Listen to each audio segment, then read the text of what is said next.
Mas, Pamela, então dá um oi pro pessoal, para quem não te conhece, Bom, dá um oi e... Primeiro, oi. Eu sou Pamela Magalhães, eu sou psicóloga. Eu tenho 20 anos de trabalho clínico, continuo clinicando, embora alguns braços aí tenham aparecido na minha vida, com bastante palestra, livro, cursos e tudo mais. Nas redes sociais também estou um bom tempo. Fui desbravadora aí na minha área, fazendo um trabalho nas redes sociais que... Com 20 anos de clínica, você pode imaginar que os psicólogos sabem disso, nós não podíamos lá atrás ter nada, né? Não podia ter rede social, não podia ter site. Então foi um desbravamento aí e percebo uma grande aceitação das pessoas que cada vez mais estão entendendo que saúde mental é importante. Espero aqui a gente falar um pouquinho de questões do coração e trazer algum quentinho no teu coração, um amparo, uma oxigenada e uma luz no fim do túnel, quem sabe? Eu sou muito ansioso, eu tenho dificuldade de dormir porque à noite eu fico viajando e fico pensando, colocando cenários na minha cabeça, mas isso nunca foi alguma coisa que me impediu de fazer alguma coisa. Pelo contrário, isso me fazia produzir cada vez mais. Mas 2 anos atrás, assim como você, essa ansiedade começou a me parar. Isso estava mais pro lado do medo, pro lado do... Será que é isso? E não sei o quê, e eu tenho filho, e tá acontecendo tal coisa, e idade e tal... Quando que a ansiedade ela acende um sinal vermelho na gente e até que ponto, se é que tem um ponto bom nela? Como você bem disse, a ansiedade movimenta. E no mundo que a gente vive, não ser ansioso eu acho bem difícil, porque tudo movimenta e tudo convida os estímulos que nós temos, os recursos tecnológicos. Então, por mais que você tente ter uma vida zen, dificilmente você vai conseguir sustentar isso na rotina do dia a dia. Eu acho que o esforço para ter uma vida zen, Sim. eu acho que até vai trazer mais ansiedade, né? Porque você tem que se isolar de tudo, né? Eu não sei como é a vida de quem está assistindo, mas assim, dificilmente aquilo que se prega, tem uma vida assim, né, no campo e tal, todo mundo consegue ter. E às vezes dá uma espécie de angústia quando você fala, caramba, eu não consigo ter esse tipo de vida dentro do que me cerca, né? Eu tenho uma meus rotina, filhos, eu tenho rotina, eu tenho trabalho, eu tenho isso, tenho aquilo. Então, a ansiedade, eu acho que ela vem como algo normal do ser humano. Acho que as ideias, a organização, o ter que fazer, tal, o checklist que a gente tem na nossa vida. Provavelmente começou por causa de sobrevivência mesmo, né? Essa ansiedade. Tipo, se eu passar naquele mato lá, se eu entrar naquela floresta, eu vou morrer? O que tem lá, né? A gente fala que a ansiedade é como se eu tentasse prever algo que vai acontecer. Prováveis cenários, né? E de alguma forma eu evite o meu se dar mal, né? Então, assim, com um pouco de ansiedade me ajuda a lembrar de pegar o guarda-chuva, um casaco. Um pouco de ansiedade faz com que eu tenha minha agenda em dia. Agora, quando eu vivo mais no futuro do que no presente, eu me desloco do agora e isso causa em mim a carência. É muito interessante a associação da ansiedade com a carência. Nós estamos num mundo em que as pessoas nunca estiveram tão carentes. Porque nós estamos sempre no movimento de fazer alguma coisa, preocupados no que a gente tem que fazer, de não dar tempo, de não conseguir, e do que eu preciso fazer para aquilo dar certo e tal, a entrega, e eu esqueço do agora, do meu momento. Então, ao invés de eu estar aqui com você, eu tô pensando, mas depois que eu fazer, eu vou conseguir? Ou no passado. Sim, isso. Putz, eu fiz errado, eu não devia ter mandado aquele e-mail. Que é a ruminação melancólica. Pois é. Mas quando eu estou inteiramente no agora, eu me nutro do hoje e isso me ajuda muito no equilíbrio emocional. Agora, quando eu estou excessivamente no futuro, ou então eu fico preso em algum pedaço no passado, facilmente eu desenvolvo um transtorno de ansiedade ou mesmo a depressão. Que pode virar o quê? Um transtorno de ansiedade, uma doença mental. Eu posso desenvolver, por exemplo, primeiro doenças físicas. Eu posso... Porque assim, as doenças físicas, eu falo que elas podem, através delas, desencadear uma doença psíquica mental ou antes, né? Ou eu começo numa depressão e aí junto as comorbidades. Aí eu tenho enxaqueca, eu tenho gastrite, eu tenho uma coceira que eu não sei de onde vem. Eu falo que o corpo ele sempre dá sinais pra gente dar uma olhadinha e pensar o que tá acontecendo, né? O que será que eu preciso olhar um pouco mais pra mim? Eu falo que nada vem pra te punir. Mas são sempre avisos importantes que a gente precisa ficar atento. Por que será que eu tô com dor de cabeça toda hora? Por que será que essa coceira que não tinha agora não passa? Por que será que eu tô com essa insônia? Né? Então, todos esses sintomas, eles são sinais que alguma coisa está em desequilíbrio.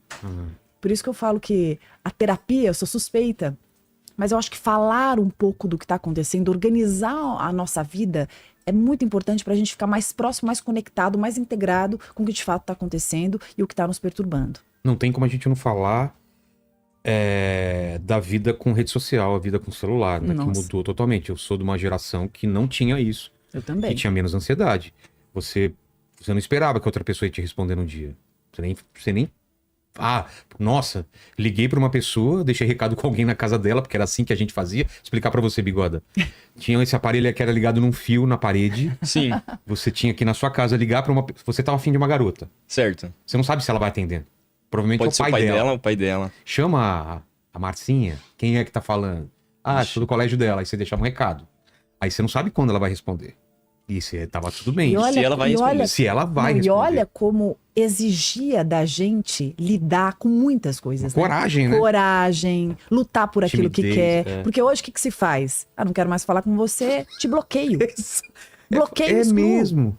Bloqueio excluo. Não tem que lidar, né? O que aconteceu? Cadê aquela pessoa? Sumiu. Tem gente terminando namoro por WhatsApp. Muitas pessoas. Muitas pessoas. Nem chega cara a cara, né? Sim, que isso me mostra, além da irresponsabilidade afetiva, isso fala de um acovardamento, né? A dificuldade de você entrar em contato e encarar, eu falo fechar a porta que você abriu. Isso não é só sobre o outro, o quanto isso prejudica o outro, mas é sobre você também, né? Você sabe que quando você termina um relacionamento, é algo difícil. Mesmo que, não, mas eu não queria mais, eu não gostava mais. É algo muito...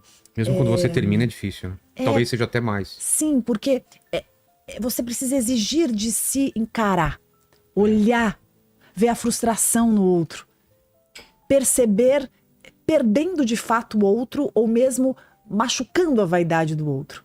Mas, por outro lado, isso te causa um ponto muito positivo na sua autoconfiança.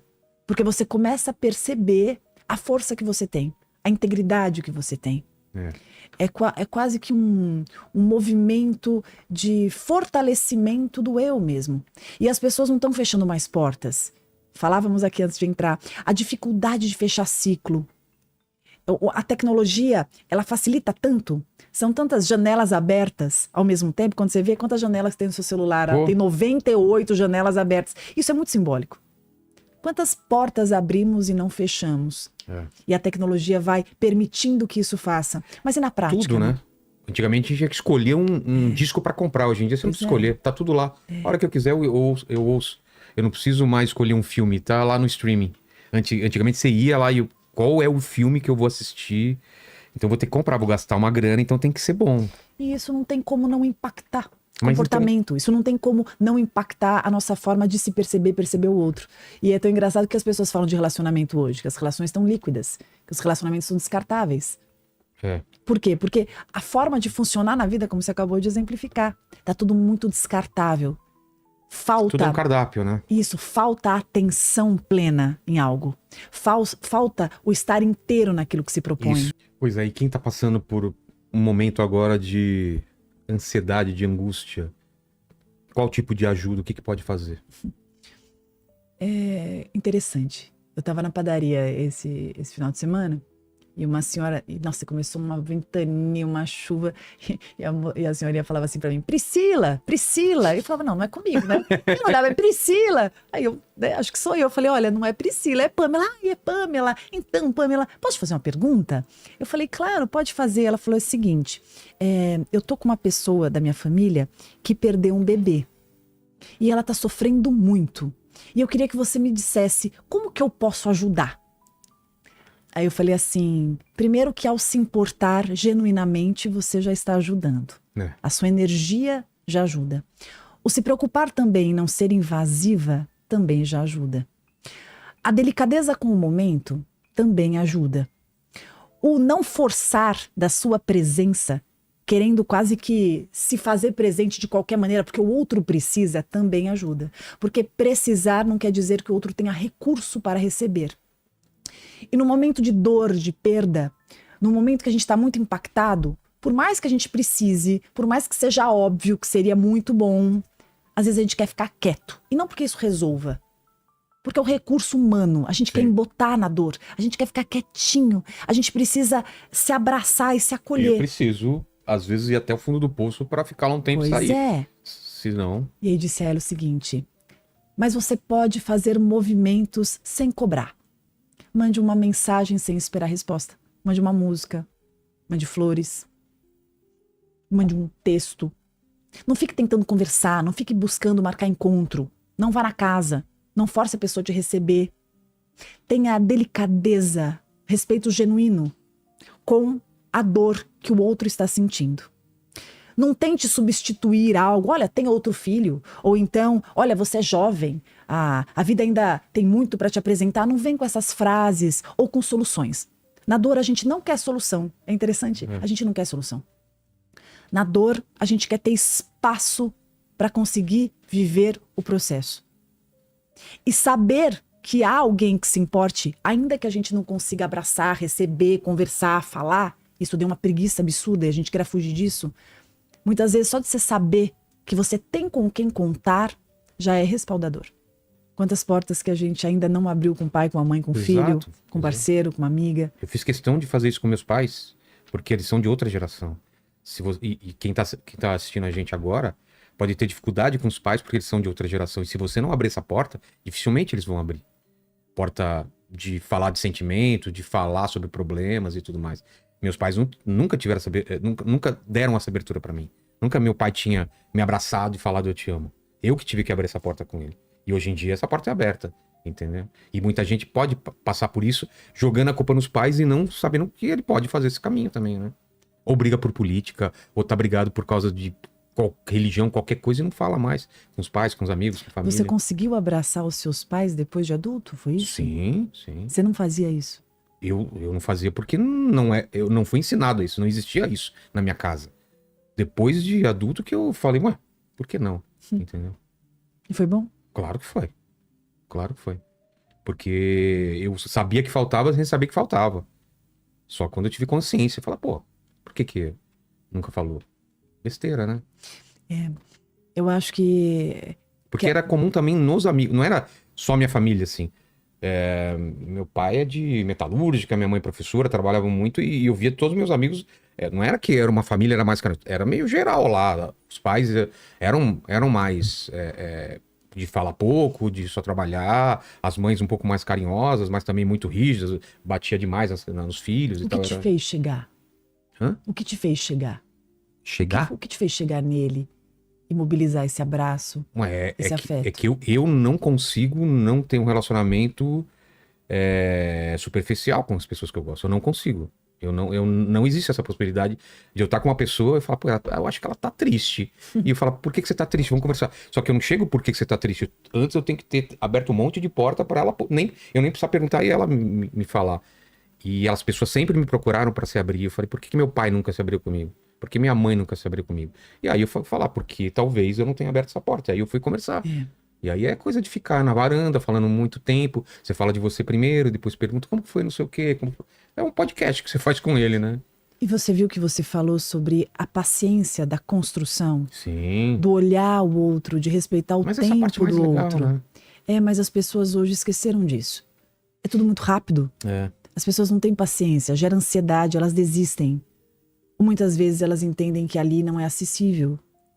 Hoje, no atendimento, uma paciente dizia para mim uma situação e eu contei a ela o seguinte: você está me falando sobre o que você gostaria dele, mas você não parou para olhar o que ele podia te dar. E muitas vezes na vida, a gente fica em cima do que a gente quer da pessoa. Esquece de observar quais recursos que ela tem para dar. Verdade. E aí a gente pode escolher se estamos aptos e interessados na construção desse caminho, para quem sabe conseguir ensiná-la a dar, correndo o risco que talvez ela não aprenda nunca. Ou desistir entendendo que dali não vai sair nada. E que é mais viável mudar o foco. Eu acho que algumas coisas dá para ensinar, dá para aprender, e tem coisas que não dá, não. Por isso que eu falo que a gente tem que saber com quem a gente insiste, né? Gratidão é uma coisa que eu já tentei, assim, tirar de algumas pessoas. Ou a pessoa tem ou não tem. Como assim tirar? Tentar ver se a pessoa é grata à vida, às coisas que ela tem. E simplesmente a pessoa não é. Ela é uma forma de enxergar o mundo. Eu acho que não é uma coisa que você consegue ensinar. Você fala, poxa, mas olha isso. Olha. A pessoa simplesmente não consegue ser grata. E aí eu fico triste, né? Porque ela pode ter dinheiro, ela pode ter o que for e ela não vai ser feliz, né? Porque possivelmente ela tá paralisada em algum lugar. Enquanto mas como faz pra destravar isso? Nesse caso, você não faz. Mas a pessoa, se ela escolher por isso, ela poderá fazer movimentos para que ela se perceba em outras perspectivas. O não perceber da gratidão é porque possivelmente a pessoa olha para um buraco, para uma falta, e ela entende que olha o mundo o lado deve errado de tudo, não, ruim. O mundo deve para ela. Exato. E normalmente ela vai eleger alguma pessoa a causadora daquilo. E ela tá tão presa nessa eleição que ela fez interna sobre quem é o causador de tudo que não deu certo, ou de tudo que não foi como ela gostaria, que ela esquece de perceber o que há de realização na vida dela. Aliás, eu acho que é uma das virtudes humanas, o poder do reconhecimento do que a gente fez de bom e daquilo que não foi tão bom. Das virtudes e das limitações. Sim. A capacidade de perceber-se, não melhor nem pior do que ninguém, mas de uma forma honesta com aquilo que se é. Talvez a gente consiga abraçar com mais afinco aquilo que a gente tem, aquilo que deu certo, e não de uma forma tão rígida conosco, muitas vezes vislumbrando algo que a gente acha que deveria ter ou alcançado para contentar alguém, ou de acordo com algum plano inicial que a gente desenhou e que talvez a gente não tenha atingido como nós gostaríamos. Estou tentando pensar sobre isso em relação a em que ponto que a pessoa primeiro tem que entender que ela tem esse problema, né? Que tem isso. E se ela não entende que ela precisa de ajuda, aí é pior ainda, né? Primeiro que seria assim, se a gratidão é importante para você, por que se torna necessário para que você mude aquela pessoa e ela seja grata? Não, eu vejo assim, pessoas que eu gosto muito e eu vejo que eu vejo que o problema tá aí. Se ela não acreditar que o problema tá aí, ela não vai mudar, não, concorda? Então, não. É isso que eu tô falando. O problema só existe para quem enxerga. Quantas vezes a gente quer mudar alguém, principalmente quando a gente gosta de uma pessoa? A gente quer fazê-la enxergar que aquilo não tá legal, enxergar que ela precisa de ajuda, enxergar que ela precisa fazer isso. Mas quanto mais a gente força o outro a enxergar, mais parece que o outro se blinda e há uma resistência. Por isso que eu gosto muito da ideia de não queira convencer o outro, fazer o outro enxergar algo que você vê. Se aproxime do outro e faça companhia naquilo que ele enxerga. Muitas vezes a sua presença, a sua influência fará bem para ele. Sim. E isso viabiliza a construtividade desse processo. Até porque quando as pessoas falam de se colocar no lugar das pessoas, elas normalmente não se colocam, né? Ela se coloca como ela se tivesse no lugar da pessoa. E na verdade não é isso. Você tem que colocar aquela pessoa naquele lugar. Você entender a cabeça dela e o que ela agiria. Porque não adianta eu colocar a minha cabeça naquela situação. Eu não sou aquela pessoa. Eu detesto essa frase. Não é? De se coloque no lugar do outro. O lugar do outro é do outro. Eu não posso sentar no seu lugar aqui. Se eu sento no seu lugar, eu te invado. Mas eu posso me aproximar de você, respeitando o seu lugar, entendendo o meu lugar e dizendo pra você que eu tô presente, que eu tô perto, que eu te escuto, que eu te vejo, que eu te percebo, que eu me importo. E esse movimento talvez favoreça a conexão e viabilize a tua conexão consigo mesmo, fazendo com que você, através desse carinho, desse respeito, da empatia, de fato, você se olhe com mais amorosidade, com mais gentileza. Porque muitas vezes, quando a gente vive um sofrimento, quando nós estamos numa situação muito dolorosa, a gente está tão intoxicado da situação, um sentimento de tristeza, de raiva, que nós ficamos cegos pro óbvio. E aí quem vê de fora, vê com tanta clareza e não consegue entender porque a gente não enxerga, mas esquece que a gente está embriagado da dor, né? Embriagado daquela energia. Por isso que eu falo que a consciência, quem já passou pela dor, quem tem ideia, a gente não sabe o que o outro sente, porque só sente quem sente, mas a gente sabe o que é dor. Precisa ter delicadeza com o outro, sem invadir. Dar espaço, se fazendo presente, que é bem desafiador, mas é possível. E isso pode ajudar muito quem a gente gosta, quem a gente ama. Eu lembro a primeira vez que eu bati meu carro, o carro já era meu mesmo, mas eu liguei pro meu pai, nunca tinha batido o carro. Ele falou, você não bateu? Se vira aí. Tipo, eu achei que meu pai ia falar, faz isso, faz aquilo, não sei o quê. Ele falou, eu tô dormindo, você me acordou, se vira, você bateu. Eu falei, fiquei puto na hora, mas depois eu falei, cara, eu resolvi, tive que resolver. O meu pai também era muito parecido comigo. Eu lembro que quando eu fazia alguma coisa assim da minha cabeça... Desculpa, ele perguntou, você tá bem, né? Claro que ele não é um psicopata de falar... Você tá vivo. Pai, estou entre as ferragens... Não, se vira. Não, ele perguntou, tá bem? Tá, agora se vira aí. Não, eu acho muito legal. Meu pai sinalizava as coisas e se eu teimava ou fazia, ele mostrava pra mim a consequência. E ali, quando eu falava, pai, então faz isso aqui pra mim, ele falava assim, não, você não teve esse comportamento? Então agora, se você fez essa escolha, você vai experimentar as consequências da sua escolha. E isso me ensinou muito também. Eu entender que assim... lidar com as consequências, né? Isso. Que é o que mais as pessoas têm dificuldade. Acho que em tudo.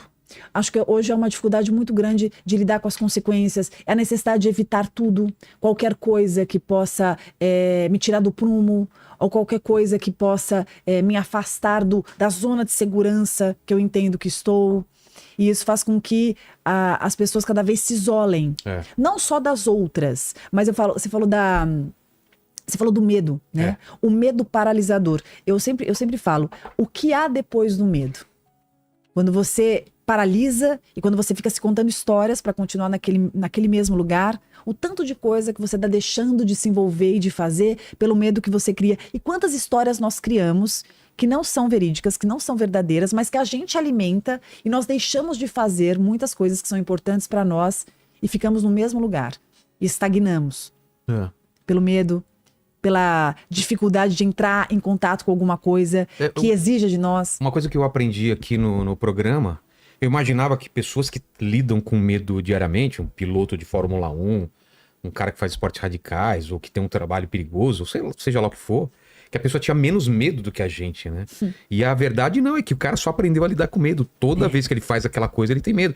E a mesma coisa quando eu fazia comédia, eu falo, você não tem medo de subir num palco, contar piada e ninguém ri? Você não deixa de ter medo. Você só tem ferramentas que você sabe lidar, que se der errado, você faz isso. Você tá tão prestando, você tá com tanta atenção no que você tem que fazer, que o medo não desaparece, mas ele é controlável, né? E é muito interessante, porque quando você tem medo de fazer uma piada e ninguém ri, mas você já fez piada, ninguém riu, e você sobreviveu, Exato. E você percebeu que você ainda continuava o mesmo, isso fez com que você confiasse e se tornasse ainda mais ousado naquilo que você faz.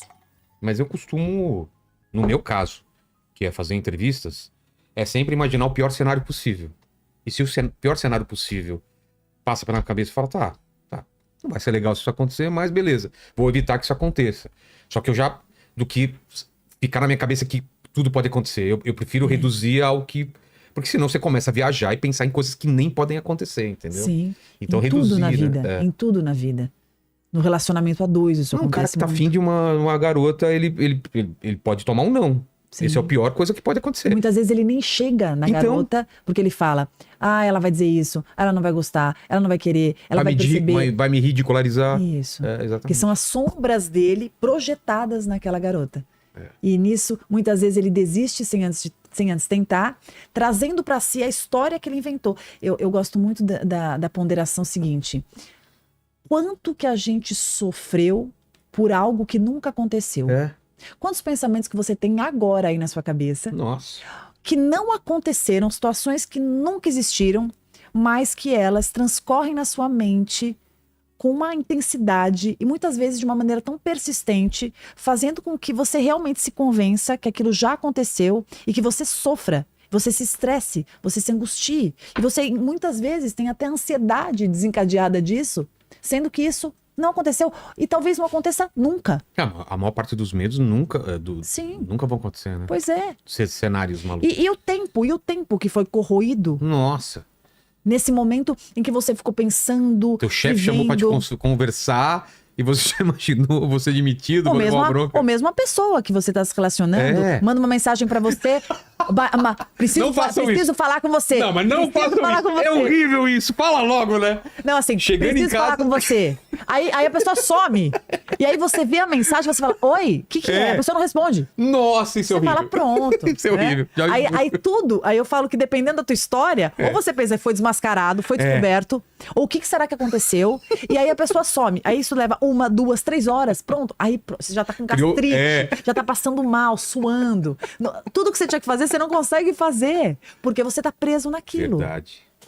Mas eu tenho esse problema, eu não consigo me desapegar dessa ansiedade de saber, fala logo e não sei o quê. Como que faz isso? Isso é horrível, horrível, horrível. Sabe que essas pessoas que são... Ah, não, era só pra falar que tinha sorvete na geladeira. Então... A Fabi, que trabalha comigo, ela manda um recado assim: putz, Vilela, tem um negócio sério pra resolver. E aí ela demora 6 segundos pra falar isso. Ou ela manda, eu falei, ou você manda direto o que é, porque esses 6 segundos, meu coração veio na boca. Né? Eu não sei, o convidado não vem mais, não sei o quê. Sabe...